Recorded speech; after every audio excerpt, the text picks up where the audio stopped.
Nosso estudo de hoje está na carta Tiago, na epístola de Tiago, capítulo 4, versículo 14. Digo-vos que não sabeis o que acontecerá amanhã.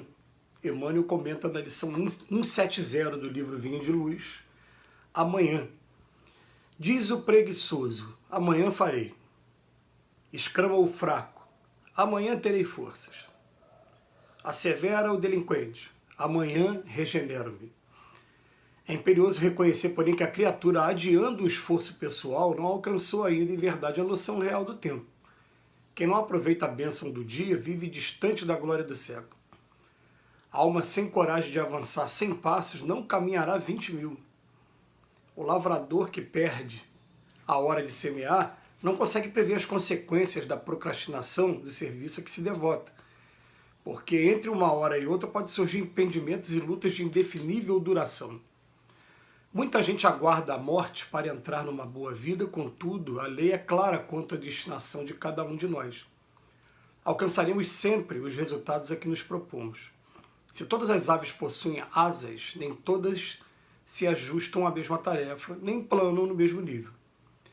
A andorinha voa na direção do clima primaveril, mas o corvo, de modo geral, se consagra em qualquer tempo aos detritos do chão.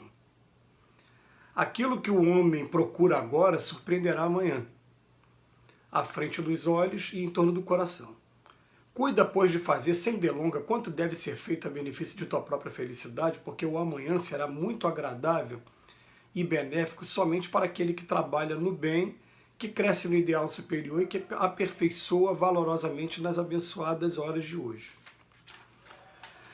Bem, essa lição de hoje me lembrou, em primeiro lugar, que o Emmanuel, que é o autor desse livro, Vinho de Luz, que a gente vem fazendo comentário já há algum tempo, ele também escreveu uma série de romances através das mãos de Chico Xavier, e um dos primeiros se chamou Há 2000 anos.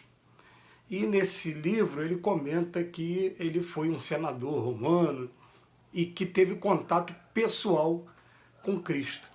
E que o Cristo falou para ele o seguinte na hora que encontrou com ele: vem comigo, que se você vier comigo agora, abrindo mão, né, das atividades que você está exercendo, carregando a tua cruz e me seguindo, como Jesus sempre falou, vem comigo, que se isso acontecer, você poupará séculos e séculos de provas e de aprendizado. Você vai vir comigo. E o Emmanuel não quis, naquele momento, aceitar o convite do Cristo.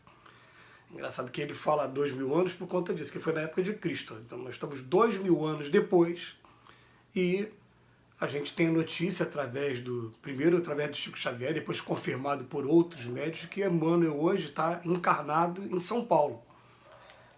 Reencarnou no ano de 2000, quer dizer, está um jovem de 21 anos hoje. E o que acontece? O mesmo não aconteceu com a esposa dele na época, Lívia, do romance, que ela aceitou aquele convite, e ela inclusive vem a desencarnar nas arenas, que ela foi presa junto com os cristãos que se reuniam às escondidas, e foi jogada na boca dos leões, como aconteceu na época com os cristãos primitivos. Mas quando ele vem falar para a gente assim, né? Amanhã farei, amanhã tereis forças, a ideia que dá para a gente, de quem perde a oportunidade, não é que a oportunidade vai deixar de vir, mas a gente consegue observar que o que acontece com a pessoa quando perde um determinado ônibus. O ônibus tem horário para passar. É de 30 em 30 minutos, é de 1 em 1 hora. O horário do avião também. Então, quer dizer,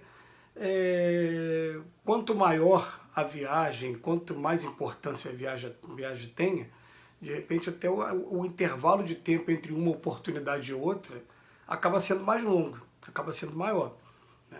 Então o Emmanuel, ele mesmo relata que ele jogou fora a oportunidade e vem agora procurando aproveitar a oportunidade dele, trazendo essas reflexões maravilhosas. O Emmanuel também, em uma das lições dele, ele vem dizendo uma coisa interessante, né? Ele vem falando para a gente, o importante para a gente é que a gente nunca fique marcando passo. É que a gente sempre caminhe, mesmo que seja um pouquinho, seja muito pouquinho, imperceptível muitas das vezes, mas pelo menos a gente está caminhando para frente. Porque o que acontece? Ele diz em uma das lições que 1 milhão de dias em que a gente viveu a vida puramente instintiva voltada para o laço material, para a vida física, não vale mais do que um dia que a gente voltou para a espiritualidade. Então, vamos trazer comigo uma reflexão de matemática, de geometria.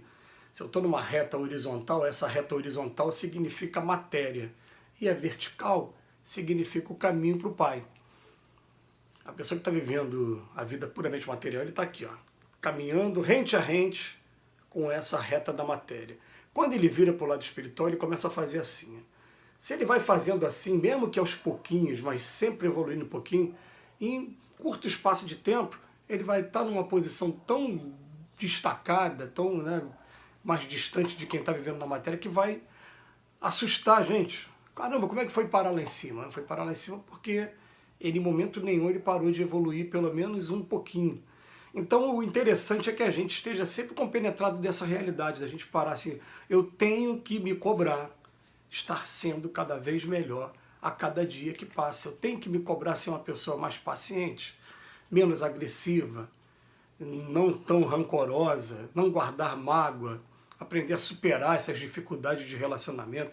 Eu tenho que me cobrar isso, de ter mais disciplina para o meu trabalho, de ter mais disciplina para a minha vida, disciplinar os meus instintos, disciplinar os meus vícios, entender o que é o vício, por que eu estou preso nele, por que eu não estou, como é que eu faço para sair, o que eu preciso para ter uma vida livre, para ter uma vida voltada para a liberdade, para o meu Pai. Eu preciso estar tendo me compenetrado disso a cada dia.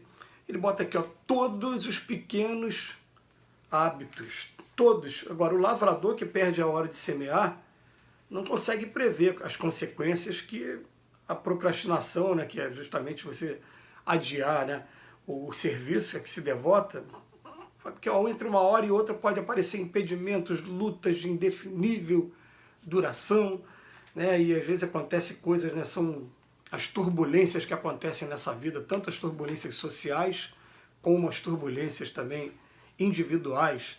Mas você imagina, por exemplo, aquela pessoa que estava postergando um investimento comercial e de repente postergou tanto e pegou o período de pandemia, agora não consegue mais fazer, né? Isso aconteceu também, um momento triste na nossa história, né, para muita gente. Era um momento de mudanças, tudo bem, mas foi um momento triste por conta da reação de muitas pessoas. Quando um dos presidentes da República, lá na década de 90, resolveu não deixar as pessoas usarem o saldo que tinha no banco, as pessoas entraram em desespero, foi deixar para depois e acabou não podendo usar. Então, tudo que a gente vai deixando para depois, né, existe aquela diferença de você fazer provisões pensando no futuro, pensando nos filhos, que ela é sempre válida, mas sempre também carece de reflexões profundas, que até o próprio Cristo falou, né? Você não vê os lírios, olha como é que os lírios se vestem, nem Salomão, com toda a sua, né, magnitude, se vestiu tão bonito quanto os lírios. Você fica preocupado com o que vai comer, com o que vai se vestir. Calma que a cada dia é o seu dia.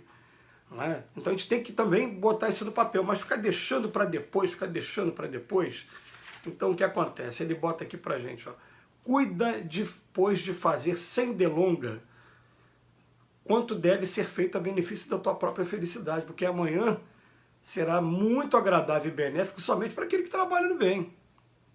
Para aquele que não trabalhou, vai ficar se lamentando, e tem uma frase maravilhosa da nossa música, que ele falava assim, né? O luto sem saída da hora não vivida é bem pior para o coração que a despedida. Eu gosto muito dessa frase. O luto sem saída, eu fico naquele luto porque a oportunidade estava aqui, eu não aproveitei, eu não vivi. O luto sem saída da hora não vivida é muito pior para o coração do que até a própria despedida. Então o que está uma mensagem que fica? Faz, arrisca, vai fazer. Mesmo que dê errado e você tenha que se despedir depois, fica o aprendizado. Mas o luto de você não ter feito, de ter deixado o tempo passar, ter perdido a oportunidade, é um luto que não vale mais a pena a gente estar se submetendo a ele. E vou encerrar com essa frase que está aqui no texto, né? Uma andorinha voa sempre na direção do clima primaveril. Agora o corvo Está sempre procurando detritos no chão. Então, que Jesus nos abençoe hoje e sempre.